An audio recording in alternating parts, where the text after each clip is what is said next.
할렐루야. 예, 우리 전우자로 이렇게 인사합시다. 말씀 잘 먹읍시다.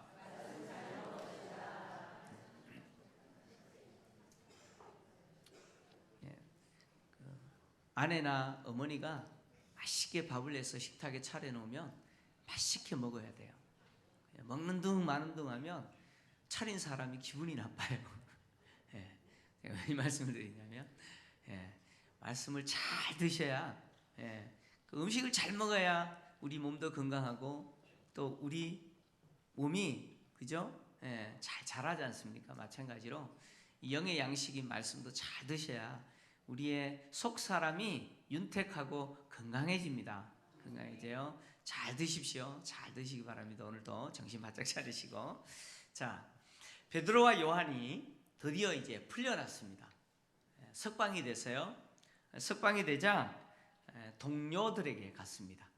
여기 동료라는 말은 사전적인 의미는 같은 무리 또는 특정한 사람에게 속한 집단 이런 뜻입니다. 그러니까 특성한 사람에게 속한 집단, 바로 예수님께 속한 집단이겠죠. 바로 예루살렘 교회를 이야기합니다. 물론 베드로와 요한이 간 곳이 예루살렘 교회 성도들 전체가 모인 것은 아니에요. 그러나 예루살렘 교회 성도들이 모인 그 장소에 갔습니다. 어떤 학자들은 마가의 다락방이라고 말하기도 합니다. 그곳에 가서 베드로와 요한은 자신들이 사내들인 공회에서 어떻게 재판받았고 또 사내들인 공회가 무엇을 협박했는지 자세하게 있었던 일을 보고했습니다. 그러자 예루살렘 교회 성도들이 한 마음으로 하나님 앞에 기도하기 시작했습니다. 한 마음으로 기도했다라는 말은 동시에 함께 기도했다 그런 이야기입니다. 동시에 함께 기도했다. 자, 이것은 뭘 말하느냐? 성령께서 예루살렘 교회 성도들을 하나 되게 하셨다는 거예요. 예루살렘 교회 성도들을 하나 되게 하시고 또 한 마음으로 기도하게 하셨다. 이렇게 성령께서 그렇게 하셨다는 거예요. 그리고 누가는 오늘 예루살렘 교회가 기도를 했는데 한 마음으로 기도했는데 어떻게 기도했느냐? 큰 소리로 기도했다. 이 큰 소리로 기도했다라는 말은 조용하게 그냥 속으로 기도한 게 아니라 뭐예요? 열정적으로 기도했다는 거예요. 열정적으로 하나님 앞에 기도했습니다. 이렇게 열정적으로 기도한 모습은 바로 하나님이 구약 성경 예레미야 선지자를 통해서 주신 약속대로 기도했다는 거예요. 하나님은 예레미야 선지자를 통해서 이렇게 약속하셨어요. 예레미야서 29장 12절에서 13절 우리 한번 같이 읽겠습니다. 시작. 너희가 내게 부르짖으며 내게 와서 기도하면 내가 너희들의 기도를 들을 것이요 너희가 온 마음으로 나를 구하면 나를 찾을 것이요 나를 만나리라. 아멘. 너희가 내게 부르짖으면 열정적으로 부르짖으면 내게 와서 그렇게 기도하면 내가 너희의 기도를 들을 것이다. 너희가 온 마음으로라는 것은 뭐예요? 열정적으로 간절한 마음으로 온 마음으로 나를 구하고 찾으면 나를 만나게 될 거다. 이 예레미야 선지자를 통해 주신 약속대로 예루살렘 교회가 한 마음으로 열정적으로 큰 소리로 부르짖으며 기도했습니다. 자, 이렇게 예루살렘 교회가 한 마음으로 기도하는 이 모습은요, 또 예수님께서 제자들에게 주신 말씀에 대한 순종입니다.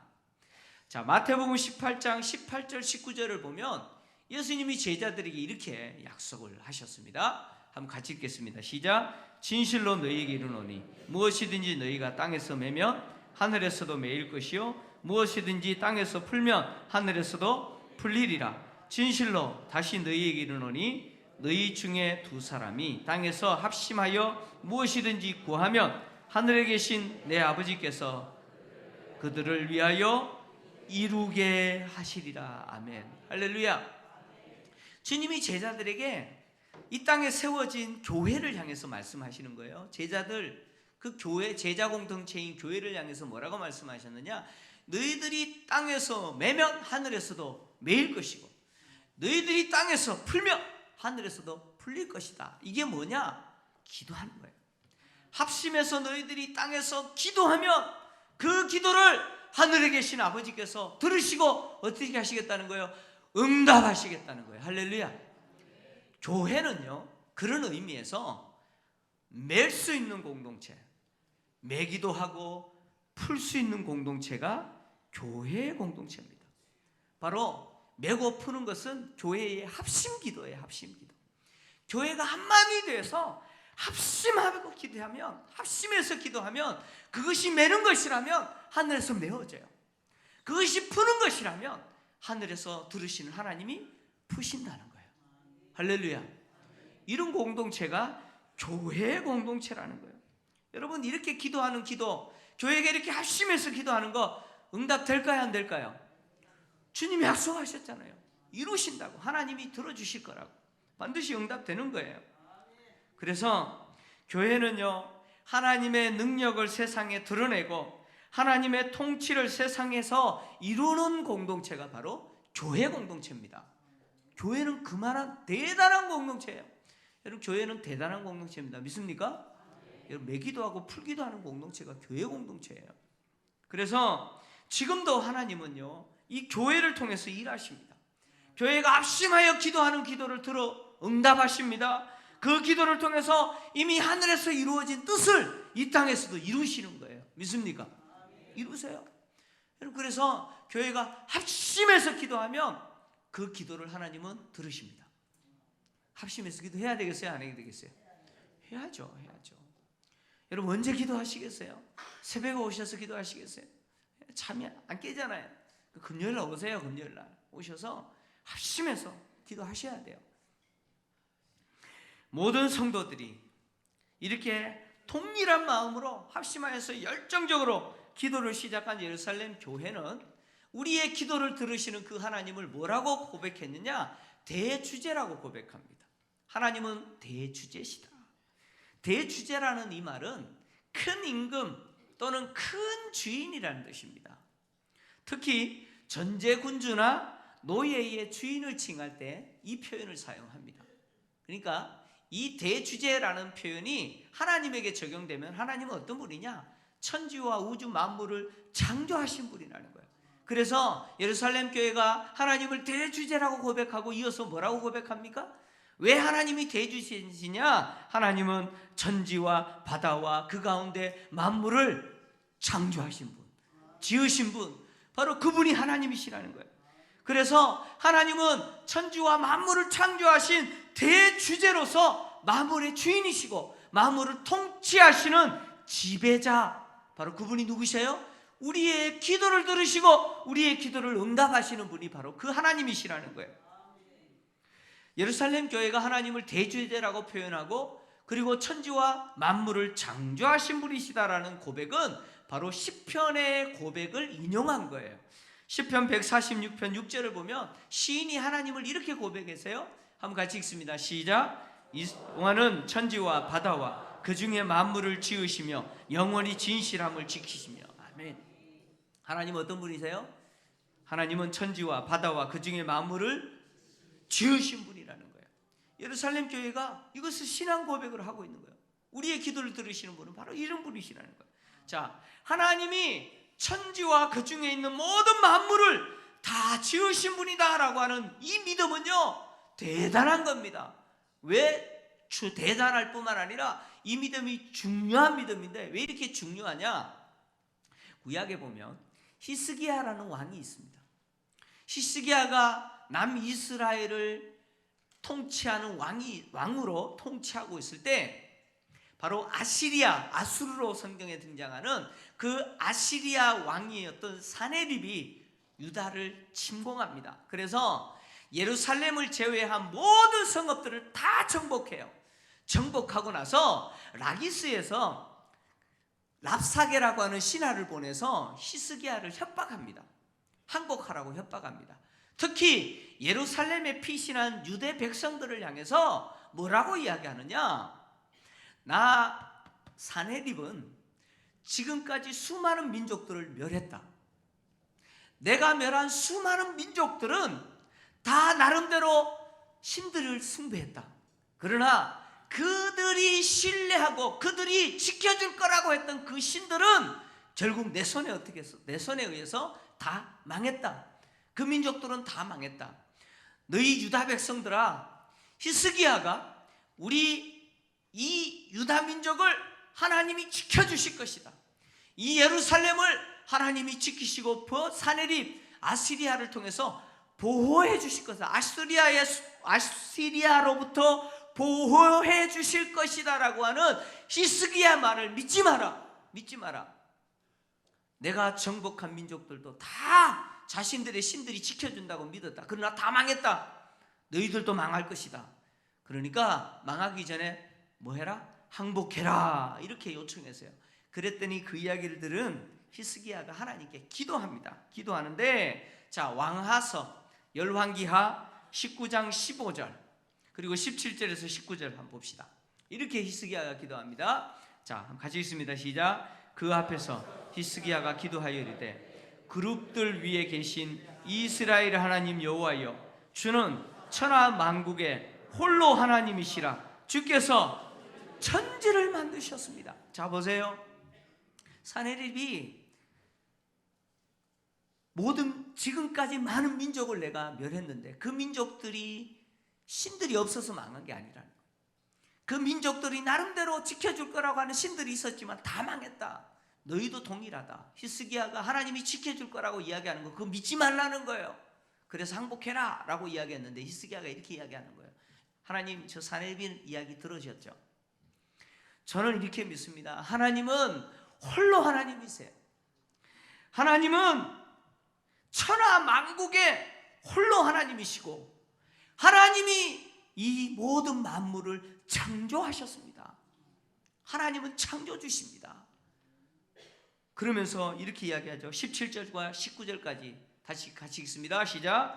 여호와여, 아수르의 여러 왕이 과연 여러 민족과 그들의 땅을 황폐하게 하고 또 그들의 신들을 불에 던져사오니 이는 그들이 신이 아니요 사람의 손으로 만든 것 곧 나무와 돌뿐이므로 멸하였나이다. 우리 하나님 여호와여, 원하건대 이제 우리를 그의 손에서 구원하옵소서. 그리하시면 천하만국이 주 여호와가 홀로 하나님이신 줄 알리이다 하니라. 아멘. 모든 민족들은 그들이 믿는 신은 나무와 돌이었다는 거예요.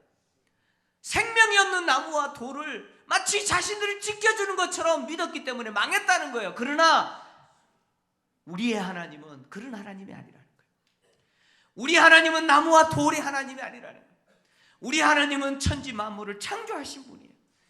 모든 민족 가운데 홀로 하나님이시다.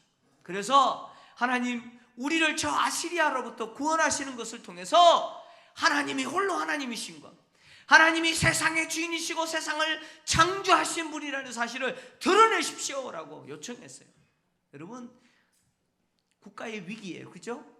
위기입니다. 이제 예루살렘만 딱 무너지면 다 끝나는 거예요. 그런 국가의 위기 앞에서 히스기야는 그 하나님을 어떤 하나님으로 믿었어요? 그 하나님은 어떤 하나님이에요? 대주제예요. 그 하나님은 천지를 창조하신 만물의 주인이신 하나님이라는 거예요. 그래서 그 하나님은 당신의 뜻대로 만물을 통치하시고 역사를 지배하시고 역사를 이끌어 가시는 분이라는 거예요. 그래서 하나님이 하나님이심을 나타내시라는 거예요. 그랬더니 하나님이 히스기야의 기도를 들으셨어요. 들으시고 그 아수르 18만 5천 명의 군대를 그 밤에 하나님의 사자가 어떻게 했어요? 다 시체가 되게 만들었어요. 그 이야기가 열왕기하 19장의 이야기예요. 하나님은 어떤 분이십니까? 하나님은 대주제세요. 하나님은 하늘과 땅과 그 가운데 있는 모든 만물을 창조하시고 지금도 하나님의 계획과 뜻대로 이끌고 가시고 통치하시는 분이 바로 우리의 기도를 들으시는 하나님이신 줄 믿습니다. 할렐루야. 또 이 대주제라는 말은 하나님이요 뜻대로 움직이신다는 거예요. 하나님이 원하신 대로 통치하시는 강력한 하나님의 통치에 대한 고백이에요. 여러분, 하나님을 대적할 자 있습니까? 하나님을 대적할 자가 있어요? 하나님이 원하시는 대로 통치하는 일에 안 된다, 할 수 없다라고 반항하고 거절하고 하나님을 맞서서 서 있을 수 있는 어떤 세력이 있어요? 없다는 이야기예요. 없다는. 하나님의 강력한 통치 앞에 순종할 수밖에 없는 것이 만물입니다. 피조물인 인간이에요. 바로 이분이 바로 대주제죠. 우리가 믿는 하나님이라는 거예요. 대주제라는 이 용어는요, 구약 성경에 총 13번 사용됐습니다. 13번 사용됐는데 모두 누구에게 대해서 적용됐느냐? 하나님에 대해서 적용되었어요. 근데 이 용어가 신약에 오면 하나님에게도 적용될 뿐만 아니라 누구에게도 적용되느냐? 예수님에게도 적용이 됩니다. 그래서 누가복음 2장 28절에서 29절 보면 태어나신 아기 예수를 만난 시몬이라고 하는 사람이 뭐라고 고백하느냐? 29절 보니까 주제여 이제는 말씀하신 대로 종을 평안히 놓아주시는도다. 바로 주제여라고 하는 것은 하나님을 이야기합니다. 그러니까 그가 기다렸던 구원자 예수님을 만났다는 거예요. 그래서 주제 되신 하나님이 나를 이제 놓아주신다는 거예요. 베드로와 유다는요, 이 주제라는 용어를 누구에게 적용시켰느냐? 예수님께 적용했어요. 그래서 베드로후서 2장 1절을 보면 베드로가 이렇게 기록했습니다. 그러나 백성 가운데 또한 거짓 선지자들이 일어났었나니 이와 같이 너희 중에도 거짓 선생들이 있으리라. 그들은 멸망하게 할 이단을 가만히 끌어들여 자기들을 사신 주를 부인하고 임박한 멸망을 스스로 취하는 자들이다. 이렇게 고백했는데 여기 사신 주라는 말이 주제라는 말이 똑같은 단어입니다. 그러니까 가만히 들어온 이단들이 뭡니까? 사신주 예수님을 부정하고 스스로 자신들을 어떻게 해요? 멸망으로 이끌어가는 자들이다. 바로 예수님이 주제라고 고백했습니다. 유다서 1장 4절을 보면 유다가 이렇게 기록하고 있죠. 동일한 비슷한 내용이에요. 이는 가만히 들어오는 몇 사람 몇이 있음이라. 그들은 예적부터 이 판결을 받기로 미리 기록된 자니 경건하지 아니하여 우리 하나님의 은혜를 도리어 방탕한 것으로 바꾸고 홀로 하나이신 주제 곧 우리 주 예수 그리스도를 부인하는 자니라. 여기서 주제라는 말이 똑같은 말이에요. 그러니까 구약의 하나님에게 적용이었던 주제라는 이 단어가 신약에 와서 누구에게도 적용됩니까? 예수님에게도 적용된다는 거예요. 이건 무슨 이야기입니까? 죽으셨다가 다시 살아나시고 하나님 우편에 승천하신 그 예수님이 누구시라는 거예요. 구약에서 말했던 바로 그 대주제, 하늘과 땅과 그 가운데 있는 만물을 창조하신 그 절대자, 주권자, 통치자, 그분이 누구시라는 거예요? 바로 예수 그리스도라는 거예요. 그래서 요한계시록을 보면 바로 어린 양 대신 대주제 대신 예수님이 지금도 세상을 통치하시고 심판을 시행하고 계시다라고 고백하고 있는 겁니다. 여러분, 지금도 예수님은 세상을 통치하고 계십니다. 믿습니까? 세상을 통치하시는 분이 누구라고요? 예수님이에요. 예수님이에요. 예루살렘 교회의 이 기도는요, 세계 통치를 하나님이 세계를 통치하시는 분이다. 부활하시고 승천하신 예수님이 세계를 통치하신다라는 이 고백의 기도는 교회가 어떻게 기도하고 무엇을 기도해야 될지에 대한 모델을 제시합니다. 우리는 예루살렘 교회의 기도를 배워야 돼요. 예루살렘 교회는요, 예수님의 죽으심과 그리고 교회에 대한 사내들인 공회의 박해는 바로 하나님이 이미 예고하신 시편 2편을 이루는 것이다. 이렇게 기도 속에서 고백합니다. 오늘 본문 4장 25절에서 26절 같이 한번 읽겠습니다. 자, 같이 읽습니다. 시작. 또 주의 종 우리 조상 다윗의 입을 통하여서 성령으로 말씀하시기를 어찌하여 열방이 분노하며 족속들이 허사를 경영하였는고 세상의 군왕들이 나서며 관리들이 함께 모여 주와 그의 그리스도를 대적하도다 하신 이로소이다. 아멘. 자, 이 이야기는 시편 2편의 이야기입니다. 시편의 2편 1절 2절을 지금 예루살렘 교회 성도들이 인용해서 기도를 하고 있는데 시편 2편의 내용은 뭐냐? 하나님이 기름 부어 세운 왕이 있어요. 그 왕의 통치를 거절하기 위해서 누가 일어나고 허사를 경영하느냐? 군왕들이 일어나고 관리들이 나서고 또 열방이 분노하며 민족들이 허사를 경영하는 거예요. 하나님이 세워 기름 부은 왕, 그 왕을 대적하기 위해서 민족들이 일어나고 군왕들이 관리들이 나선다는 거예요. 그런데 그들의 그 모든 시도들이 어떻게 됩니까? 실패할 거라는 거예요. 실패할 거라는 거예요. 특히 시편 2편을 보면 하나님이 기름 부어 세운 이 왕은 누구냐? 바로 하나님의 아들이라고 이야기합니다. 시편 2편 6절에서 7절을 보면 이렇게 기록하고 있어요. 또 같이 한번 읽겠습니다. 시작. 내가 나의 왕을 내 거룩한 산 시온에 세웠다 하시리로다. 내가 여호와의 명령을 전하노라. 여호와께서 내게 이르시되 너는 내 아들이라. 오늘 내가 너를 낳았도다. 아멘. 하나님이 기름 부어 세운 그 왕은 누굽니까? 바로 하나님의 아들이라는 거예요. 너는 내 아들이다. 하나님의 아들이라는 거예요. 그 하나님의 아들이 통치를 하는데 그 통치를 거역하기 위해서 세상의 군왕과 관리들이 일어나고 민족들이 분노하고 허사를 경영한다는 거예요. 그 일들이 있을 거라고 예고한 그 예고대로 이루어진 사건이 뭐예요? 바로 예수님의 십자가 사건이라는 거예요. 그래서 시편 2편에 기록되어 있는 기름 부음 받은 왕에 대해서 통상적으로 어떻게 해석했느냐? 바로 이 왕은 다윗이나 솔로몬일 거다 이렇게 해석했는데 BC 1세기 중엽부터 유대 랍비들은 뭐라고 해석했느냐? 이 시편 2편은 다윗 계열에 오실 메시아에 대한 이야기다 라고 해석했어요. 바른 해석이에요. 그러니까 시편 2편의 이야기는 바로 다윗의 후손으로 오실 누구에 대한 이야기예요? 메시아에 대한 이야기라는 거예요. 그래서 이 이야기는 누구에 대한 이야기냐? 바로 예수님에 대한 이야기예요. 그래서 시편 2편에 기록된 대로 예수님이 오셔서 요단강에서 세례를 받으실 때 성령이 비둘기 같은 형체로 임하셔서 성령의 기름 부으심이 있으셨어요. 기름 부으셨어요. 그리고 하늘이 열려서 하나님께서 음성으로 뭐라고 말씀하셨어요? 이는 내 사랑은 아들이요, 내 사랑한 아들이요, 내 기뻐하는 자라는 하나님의 아들이라는 선포가 있었어요. 이것은 바로 오신 예수님이 시편 2편이 말하고 있는 바로 하나님이 기름 부어 세운 왕, 하나님의 아들로서 세상을 통치하시는 왕이시라는 거예요. 바로 이분에 대한 이야기죠. 예수님에 대한 이야기예요. 그래서 시편의 2편의 내용대로 세상의 군왕들과 관리들이 일어나고 민족들이 분노하고 허사를 경영하는 그 모든 일들이 일어날 건데 그 일들이 실패하게 될 거라는 거예요. 실패하는 이유가 뭡니까? 하나님이 그들을 깨뜨려 버리시겠다는 거예요. 심판하실 거라는 거예요. 이처럼 이 일이 일어났는데 그 일이 바로 예수님의 십자가 사건을 통해서 이루어졌다는 거예요.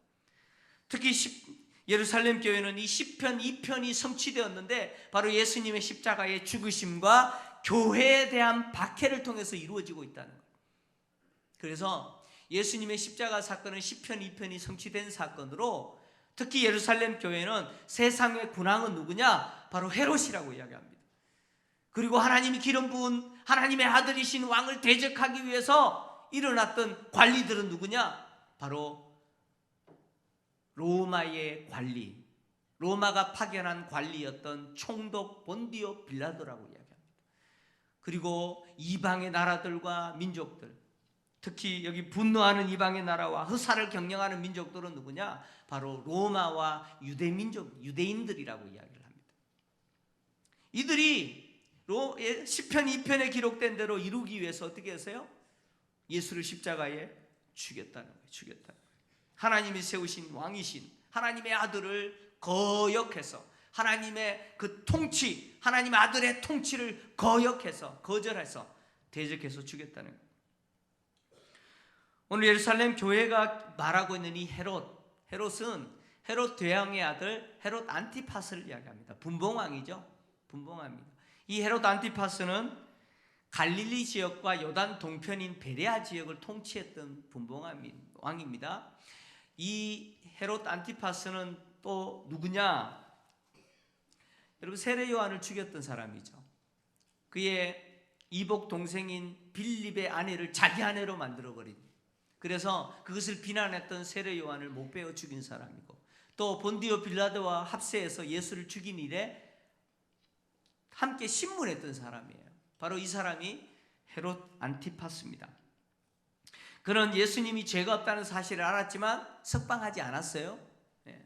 죽이는 일에 동참했습니다. 또 본디오 빌라도는 누굽니까? 유대 총독입니다. 로마가 임명한 관리 총독입니다.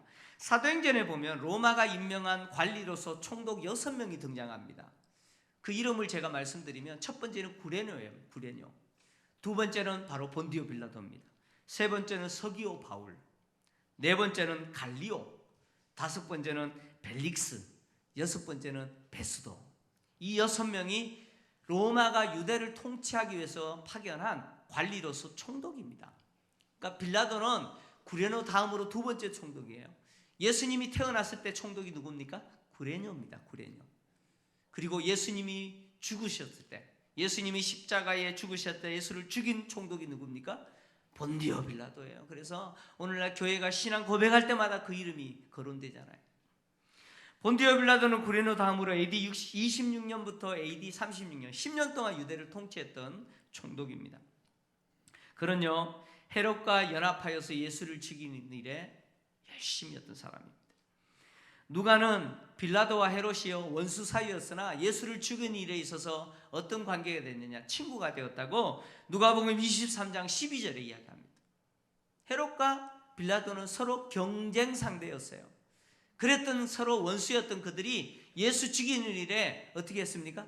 친구가 됐어요. 합세해서 예수를 죽였다는 거예요. 헤롯과 본디오 빌라도뿐만 아니라 로마인들과 유대인들이 예수를 죽이는 일에 합세해서 힘을 다한 것은 결국 하나님이 시편 2편을 통해서 예고하신, 즉 하나님의 권능과 뜻대로 예정하신 그 일을 이루려고 하신 거예요. 이룬 거죠. 또 더해서 예루살렘 교회는 뭐라고 이야기하느냐, 유대인들을 대표한 사내들인 공회가 세워진 초대 교회였던 예루살렘 교회를 협박하는 것, 예수 이름으로 아무것도 하지 말고 말도 하지 말고 가르치지도 말라고 하는 이런 협박은 결국 시편 2편을 이루는 것이라는 거예요. 그래서 28절을 보시면요, 28절을 보시면 이렇게 기록하고 있죠. 하나님의 권능과 뜻대로 이루려고 예정하신 그것을 행하려고 이 성에 모였나이다. 자, 미래 시제, 미완료 시제로 기록했어요.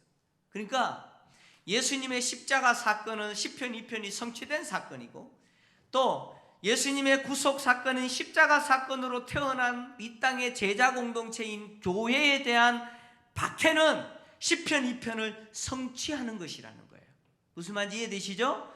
시편 2편이 성취되고 있는 거라는 거예요. 그것을 성취하기 위해서 예루살렘의 사내들인 공회가 모였다는 거예요. 하나님이 정하신, 하나님의 권능과 뜻대로 정하신 그것, 그러니까 교회가 당하는 박해, 그것은 하나님이 이미 계획하신 거라는 거예요. 여러분, 교회가 박해를 당하는 것은 이미 누가 계획하신 거예요? 누가 계획하신 거예요? 하나님이 계획하신 거라는 거예요. 하나님이 계획하신 거예요.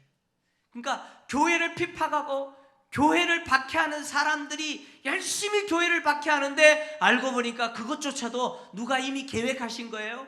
하나님이 계획하신 거라는 거예요. 특히 사도행전에서 이 예루살렘 교회는 뭐라고 지금 이야기하고 있냐면 시편 2편을 통해서 이렇게 이야기하는 거예요. 예수님을 죽이기 위해서 헤롯과 본디오 빌라도와 유대인과 로마인들이 힘을 합쳐서 예수를 죽이는 것으로 시편 2편을 성취했고, 또 태어난 교회를 박해하는 것을 통해서 시편 2편을 성취하는 거다. 이것은 한마디로 이야기하면 이런 이야기예요. 교회가 박해당하는 것은 곧 누가 박해를 당하는 겁니까? 예수님이 박해를 당하는 거라는 거예요. 교회가 고난을 당하는 것은 예수님이 고난을 당하는 것이라는 거예요. 그러니까 교회의 고난은 예수님의 고난이라는 거예요. 교회된 성도들이 당하는 고난, 예수 믿는 것 때문에 당하는 고난은 예수님이 당하는 고난과 같다는 거예요. 예수님이 당하는 고난이라는 거예요. 사울이 스데반을 죽이는 일에 가담해서요, 그리고 그는 예수님의 부활을 증거하는 그리스도인들은 세상에 있을 가치가 없는 존재라고 생각했어요. 그는 예수님의 부활을 부정했어요. 있을 수 없는 일이라고 생각했어요, 유대교의 입장에서. 그래서 예수 믿는 사람을 잡아오게 가두고 죽이기 위해서 다메섹으로 가는 길에 부활하신 예수님을 만났어요. 그때 예수님이 교회를 핍박하고 교회를 잔멸하려고 하는 바울을 향해서, 사울이죠. 사울을 향해서 이렇게 말씀하셨어요. 사도행전 9장 4절 5절입니다. 같이 읽습니다. 시작. 땅에 엎드려져 들음에 소리가 있어 이르되 사울아 사울아 내가 어찌하여 나를 박해하였냐 하시거늘 대답하여 주여 누구시오니까 이르시되 나는 내가 박해하는 예수라. 여러분, 사울이 예수님 박해한 적 있어요? 있어요 없어요? 없죠. 사울은요 예수 믿는 사람 박해했어요. 예수 믿는 교회를 박해했어요. 그런데 예수님은 그 교회의 박해를 누구의 박해로 받아들입니까? 당신이 당하는 고난이라고 합니다.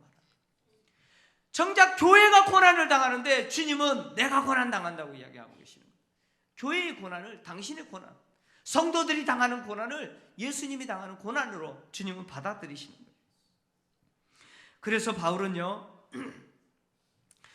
교회가 당하는 고난은 그리스도의 남은 고난이라고 이야기합니다.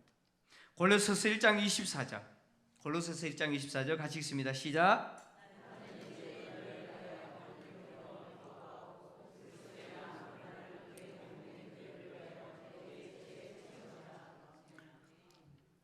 교회가 당하는 고난, 교회로서 성도들이 당하는 고난은 그리스도의 남은 고난이라는 거예요. 그리스도의 고난이라는 거예요. 그래서 내가 고난을 당하지만 내가 고난을 당하는 것은 곧 누가 당하시는 고난이에요? 그리스도께서 고난 당하신다는 거예요. 내가 예수 믿는 것 때문에 고난 당하는데 나만 당하는 게 아니라 그 고난의 현장에 누가 함께 계세요? 주님이 함께 계십니다. 주님은 그 고난을 당신의 고난으로 받아들이신다는 거예요. 그래서 베드로는요 예수 믿는 것 때문에 고난 당하는 성도들은 그 고난이 주님이 당하는 고난인 것을 기억하고 내가 주님의 고난, 내가 당하는 고난이지만 그것은 주님이 당하는 고난이고 내가 주님이 당하는 고난에 내가 참여하는 것이에요. 주님의 남은 고난에 내가 참여하는 것이에요. 그래서 기뻐해라 이렇게 이야기합니다. 마지막으로 베드로전서 4장 13절 같이 읽습니다. 시작. 오히려 너희가 그리스도의 고난에 참여하는 것으로 즐거워하라. 이는 그의 영광을 나타내실 때에 너희로 즐거워하고 기뻐하게 하려 함이라. 아멘. 너희가 그리스도의 고난에 참여하는 거, 그거 기뻐하라는 거예요. 기뻐하는 거예요. 왜냐? 그리스도께서 영광을 나타냈을 때, 다시 오실 때, 우리가 주님 앞에 섰을 때 그날이 어떤 날이 됩니까? 그날이 즐거운 날이요 기쁜 날이 될 거라는 거예요. 이야기하고 마무리합니다. 어릴 때 제가 부모님이 밭에 일하기 전에, 제가 학교 가기 전에 심부름 시켜요. 너 이거 해놔라 라고 이야기합니다. 그러면 그거 부모님이 저녁에 일을 마치고 집에 올 때까지 제가 해야 돼요. 그죠? 뭘 해라 그럼 해야 됩니다. 근데요 어떤 때는 해서, 어떤 때는 하고, 어떤 때는 너무 신나게 노느라고 잊어버려요. 그러면 했을 때는요 왜 빨리 안 오시나? 어머님이 시키고 아버님이 시킨 거 해놨을 때는 왜 빨리 안 오시나? 그런데요 깜빡 잊고 정신없이 놀다가 잊어버리고 있을 때 오실 시간이 됐네. 마음이 두근거리고 불안하고 그래요. 무슨 이야기냐? 여러분 주님 오실 때, 아니면 내가 주님 앞에 선 개인적인 종말을 맞을 때, 그때 주님의 영광을 보게 될 때, 그때 그날이 어떤 사람에게는요 기쁨의 날이 될 거예요. 어떤 사람에게는 감격적인 날이 될 거예요. 그러나 어떤 사람에게 그날에는 수치를 당할 날이 될 거예요. 여러분, 내가 평생 신앙생활하면서 예수 믿는 것 때문에 고난당할 일이 없다? 그것은 내가 주님의 고난에 참여하지 않는 것이에요. 그러면 그날은 내게 있어서 수치스러운 날이 될 거예요. 그러나 내가 주님의 고난에 동참해서 내가 평생 신앙생활하면서 예수 믿는 것 때문에 고난당한다면 그것은 내가 주님 만날 때 그날은 영광스러운 날이 될 거예요. 믿습니까?